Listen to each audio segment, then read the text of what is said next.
Don't put your little hand in mine. There ain't no hill or mountain we can't climb. Babe, I've got you, babe. I've got you, babe. Okay, campers, rise and shine. Don't forget your booties because it's cold out there today. It's cold out there every day. What is this, Miami Beach? Not hardly, and you can expect hazardous travel later today. What with that blizzard thing? That blizzard thing. Oh, well, I've got the National Weather Report right here saying there's going to be a big blizzard thing. Yes, there will be. And you know what makes today especially interesting? Especially cold. Yes, especially cold, you pain in the ass. Is the question on everybody's lips. They're chapped lips. I hate you know that. Yes, they're chapped lips. Will Phil come out and see his shadow? Punxsutawney Phil. That's right, Woodchuck Chuckers. It's Groundcast Day, Groundhog Day podcast. And today, shake your hog out there. Yep. And today is episode 42. And more to go. Fist bumps. Something. Blow it up. Something. Sci-fi bathrobe guy. And we're currently recording this on The same September day. 21st, 2019 at 5:32 p.m. Trump is in a balmy River City. Still in office. Trump is still in office, and Since if last, he since has, last episode, which is 5 minutes ago. and if he has his say, he'll stay in the office until he's dead. Mm-hmm. There you go. So, But not to get too political, back to the review of the 1993 film the classic film about time loops. about time loops. So let's talk about the stuff we've talked about every single episode, Bobby. Okay. Do you think that Phil is attractive? Nope. There we go, people. That's the wrap off of the episode. I am not a gay man, but looking at Bill Murray, he's got quite the pocked face. Quite the pocked face. Mm-hmm. Aesthetically, like purely aesthetically, I would not want to look at his face for long periods of time. Not even in Ghostbusters. No. Not even in Caddyshack. No. I'm talking about the fact of his face, as in like, as in being like the main focus, not like him being an actor like running around doing stuff, but just him being like a romantic lead or a newscaster. Not even if we were watching this on VHS on a CRT TV in sub 480p visual. No, I'm talking about the fact of the focus of the camera. It doesn't need to focus on his face that much. It's nauseating. So what should they be focusing on, Bobby, if he's the main character Just like in this movie? zoom out and have him like be like a figure. He should wear a mask the Like entire head time. to toe, yeah. Like a paper bag, yeah. A head to toe shot. We don't need close-up shots of his face. In Ghostbusters, there's more shots of him in that gray suit. So how was your viewing of it this week? Today, before I came here, well, I was sitting on my couch, and I was having a few drinks, and I was watching the thing in fast motion, and I sent you some notes. And I think it's kind of unfair that you watch it every weekend at top speed without watching it at normal speed. Well, hey man, you're the one who chose to do what you want to do. I feel like you're destroying the integrity of this podcast by watching it every week at 1.5 speed. But the thing went into my brain. It went into my brain. I think, Bobby, for the last 10 episodes in VLC, you got to watch this at 0.75 speed. Are you challenging me to watch it right in front of you? Yes, I'll watch you watching it at 0.75 speed. All right. And you have to be stone sober. Okay.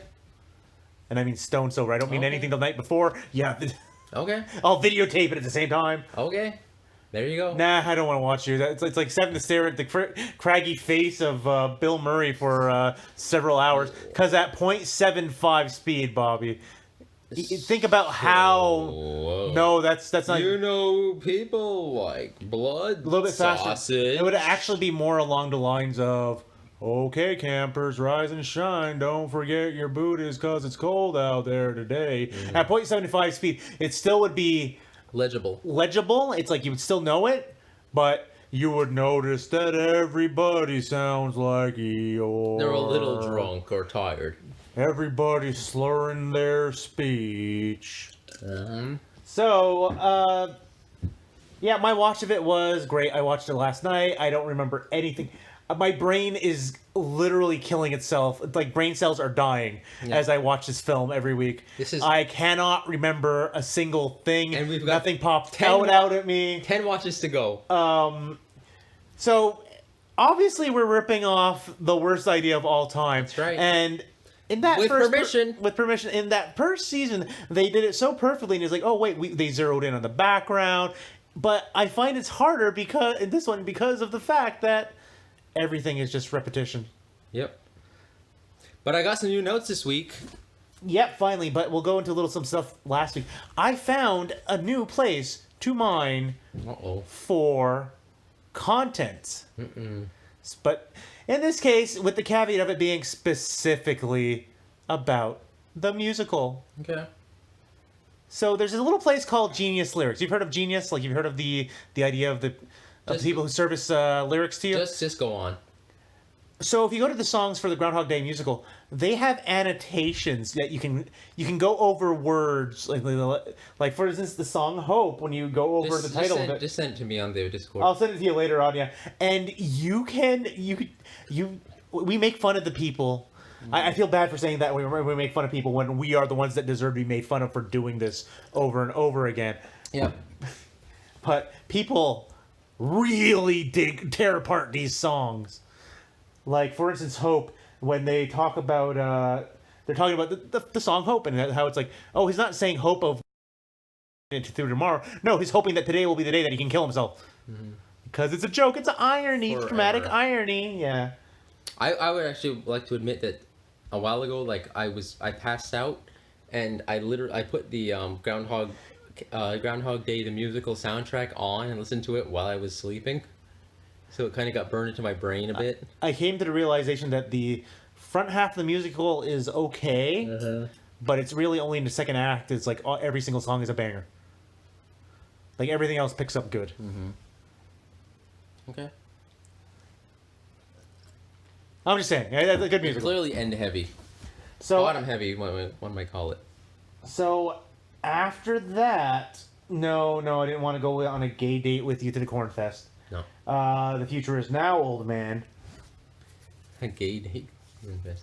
That Cornfest sucked, by the way. There was like 5 booths in a row. Oddly enough, I think we're Groundhog Daying this year because I think we talked about that fact that there was 5 booths and that the foods were like a strip of 5 booths is not a fest, you motherfuckers. And then I know we talked about... That's a strip of 5 booths. And then I know we talked about the ridiculousness of the ages in the game. I just want to bring up the fact that in the original ending of Clerks, Dante is shot dead.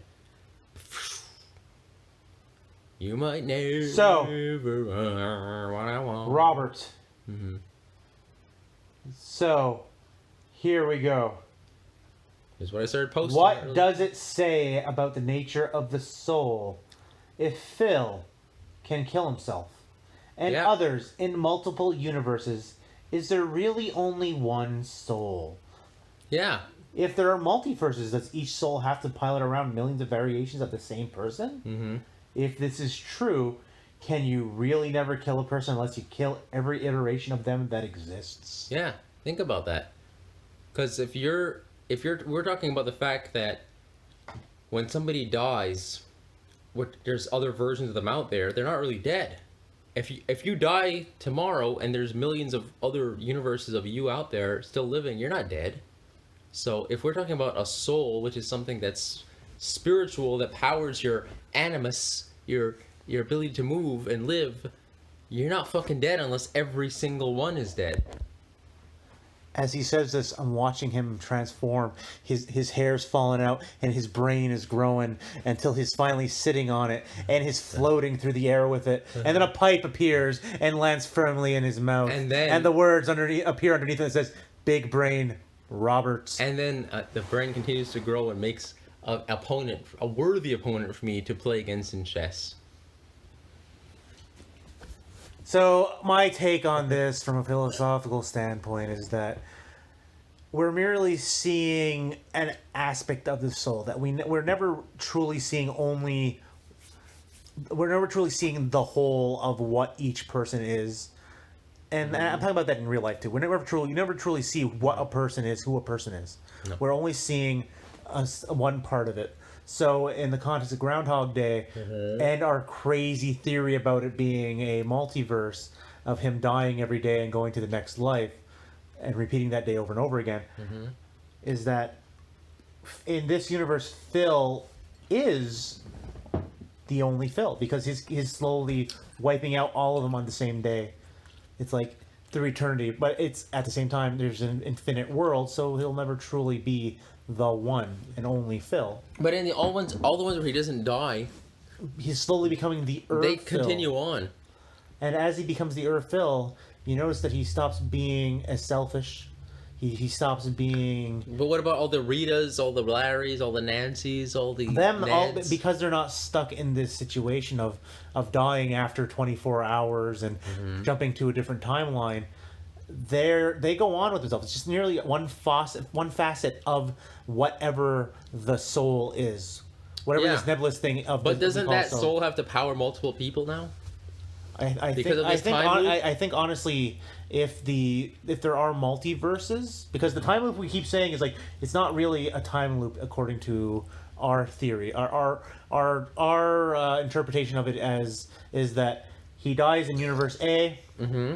We're calling A as the starting point. Yep. At the before 6 a.m. Yep. He wakes up in the next universe, gone back one day. Yep. So it's not really a loop. It's just that the multiverses are not aligned. They're off. Like they're aligned only onto the one day. So he just keeps transporting back to the previous day on the next timeline in B, C, D. But E. There's still multiple people out there. But they're always each set of interactions. Yeah, but there always would have been in a multiverse. So yes. So are we talking about the fact that every soul is powering like hundreds of thousands of people? Yes. Naturally, because the soul is not a limited thing. The soul is unlimited. Okay, moving on. Who's to say that there is more than one soul? Who's to say that we're all just not merely a faucet of one greater soul, like one greater thing, and that we are all connected in that act? So you're saying one soul powers everybody? I'm saying that. Yeah, I'm saying we're all. So God is just like a man puppeting different people to interact with himself. Well, if we want to get technical here, Big Brain Randy will go. It's like the question of God really. It's like you go to the agnostic idea of like the question of God doesn't really matter because we can't prove whether he, she, it exists. That's right. But I kind of ascribe to that idea, but I also ascribe to the idea that God, the word God is the limiter. It's like we cannot. We're limiting what the idea of this. Whatever this nebulous something is, because I don't think we have the whole picture. It's like I said, I was talking about the soul of us seeing only faucets, like pieces of it. We're looking at the trunk of the elephant. No, we're looking at we're looking at the tip of the trunk of the elephant. Nope, we're looking at the tip of a hair sticking out from the nostril of an elephant. But this hair has actually flown away and fallen out and flown away in the wind and has traveled and landed on the ground somewhere else and is not even connected to it anymore, but was once part of it. Okay. Well, there you go. There's the gospel according to Randy. Now, want to get to the next point?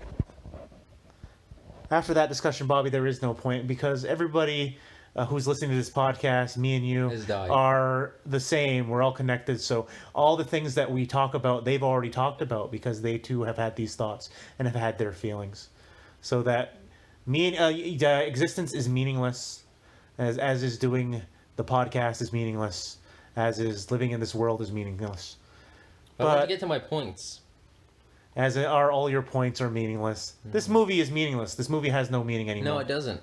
It's about a man who falls in love with a woman, and she doesn't really fall in love with him, but he kind of makes her through manipulation. So, nope, we're not talking about him. We're not talking about you falling asleep again. Let's see. All the way to the bottom. Let's see. Randy's sick. No, I already explained that. I had technical difficulties. That's why I disappeared all week. Okay. Everything died on me this week. In 2019. Here's your point starting today. Yep. Your drunken ramblings. There are about 14 people crammed into that bed and breakfast. Yep. Not counting staff. Mm-hmm. That's a lot of people. 14 in one house, plus staff. Yeah, but as we've known, this bed and breakfast applies to the TARDIS rule, where it's bigger on the inside and looks like it could fit like 50, 60 people.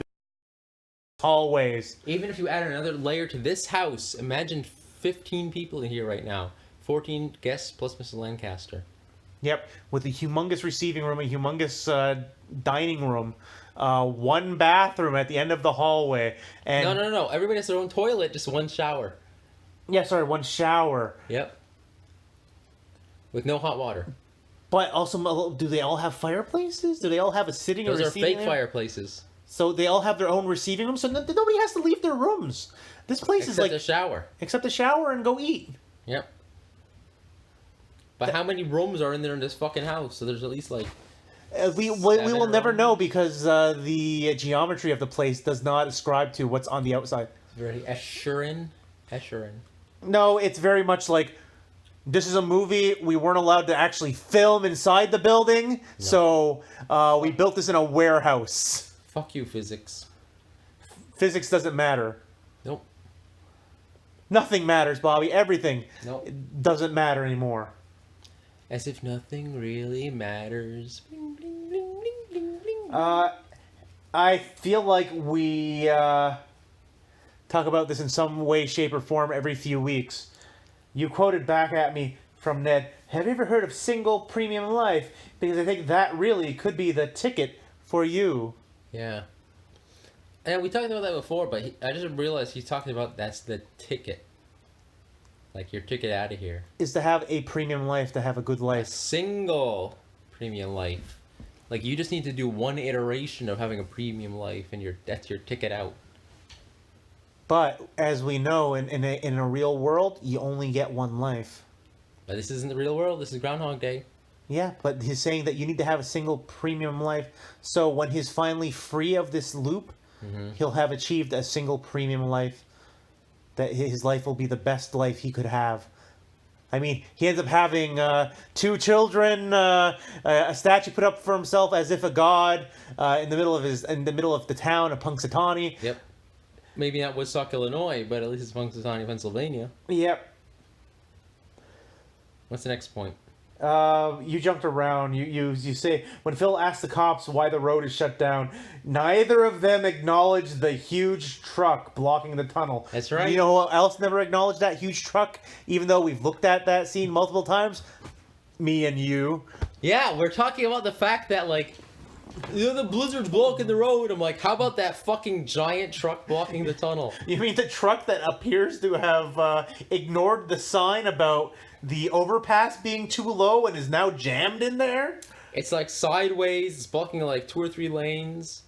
It appears to be stuck And everybody's like poo in the honey tree. And everybody's acting like, yeah, you can't go through here. It's too snowy. I'm like, or because that giant metal monstrosity is there, keeping my car from advancing forward. That metal monstrosity, Bobby, is hodoring everything back, holding the door against everything out there. Well, that explains it all. Clarissa explained it all.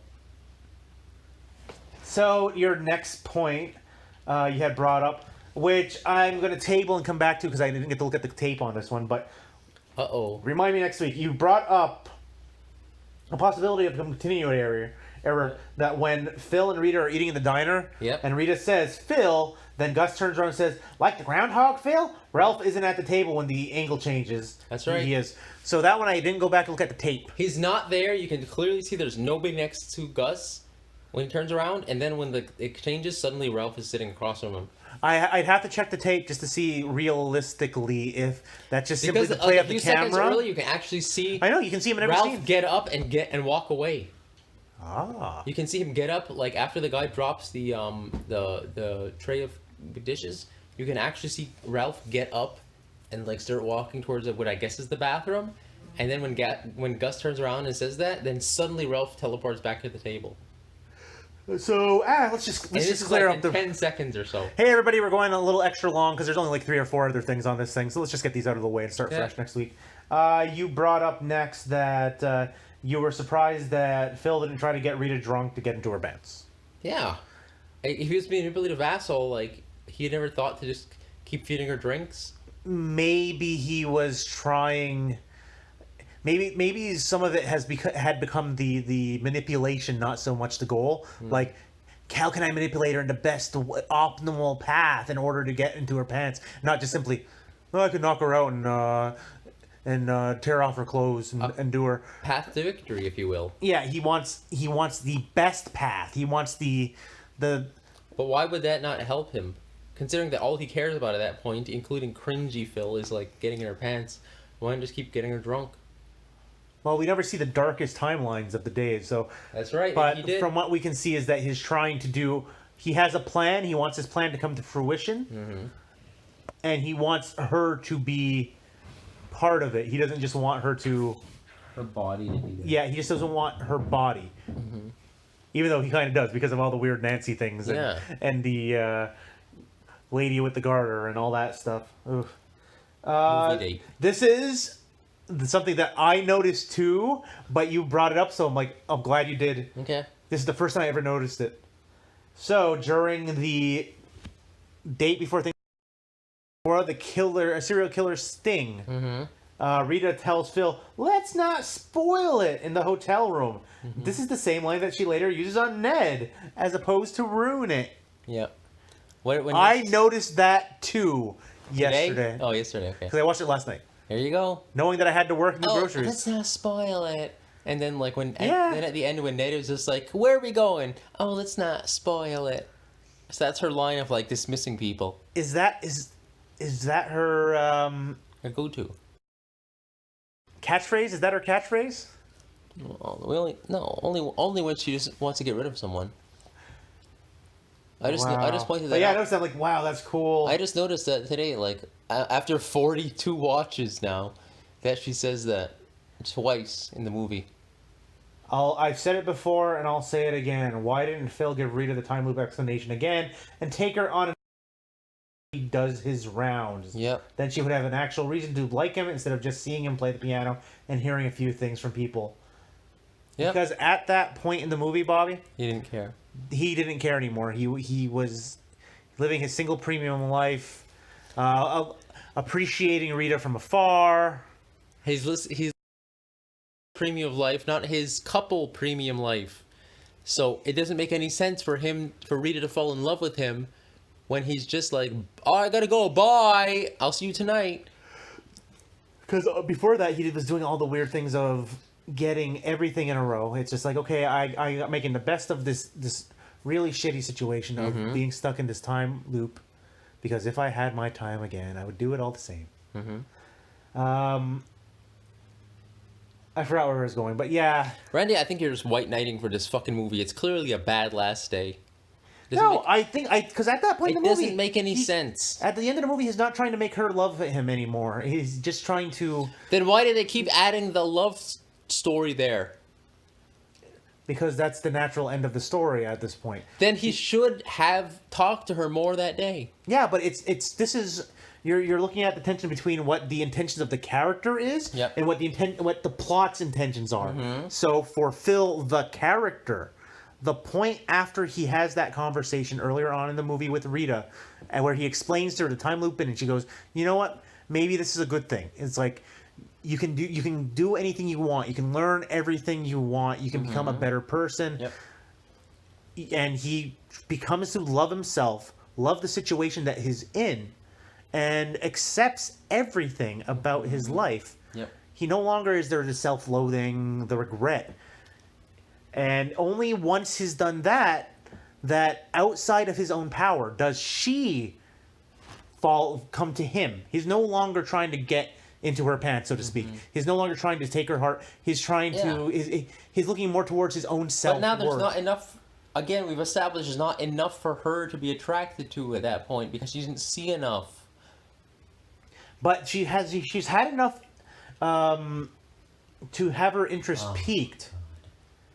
No, I think there's enough here to say I don't think that she's madly in love with him by the end of the first day, but I think she's interested in him enough at the end of that first day to wake up and stay with him that night to go, I bought you, I own you. Mm-hmm. Like I think she has enough of interest in him now that she wants to get to know him more. And then keeping in mind the next day he's like, let's move in together. Yeah, but also keeping it in with his character.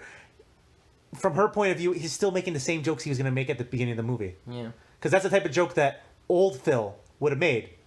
Let's move in together. OP Phil. Yeah. All right. Again, Randy's going to defend this writing, and I'm going to oppose it, but what are you going to do?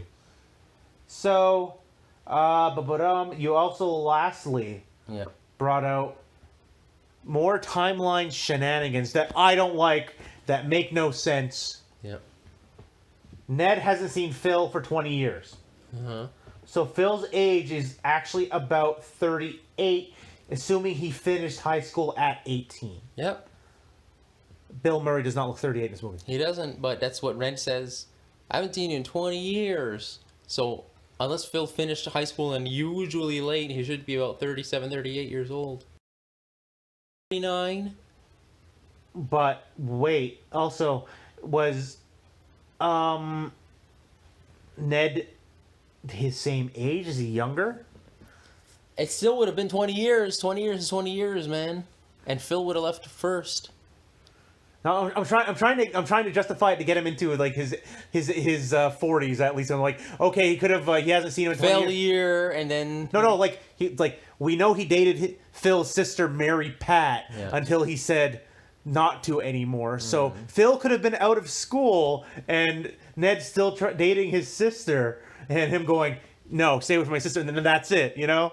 Like his sister could be... now I have to watch that again and see it. It kind of implies we're both in school, though. It's like I could have been in the school at the same time as you, but not in the same year. You know what I mean? I know he wasn't. He might not have been the same year, but that only gives you an extra year. So then he's 39.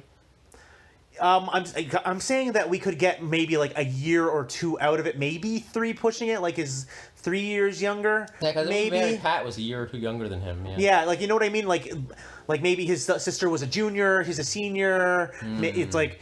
Unless Ned's trying to creep on the juniors. That's possible. It asks questions that do we really want to know about? Well, after Ned's 42 romance watches, life? yes, we do need to know about every aspect of this movie. Do we really though? Yes, because we've got to explore every aspect before we get to the future watches. Okay, I think we'll end it off like that because we're getting ready to like pull the knives out and start slitting each other's throats. I gotta take a piss really bad. Okay, so let's talk about this. Okay, so everybody, I'm Randy. Bobby. That's Bobby. I'll hit stop on this phone and we are done. Goodbye.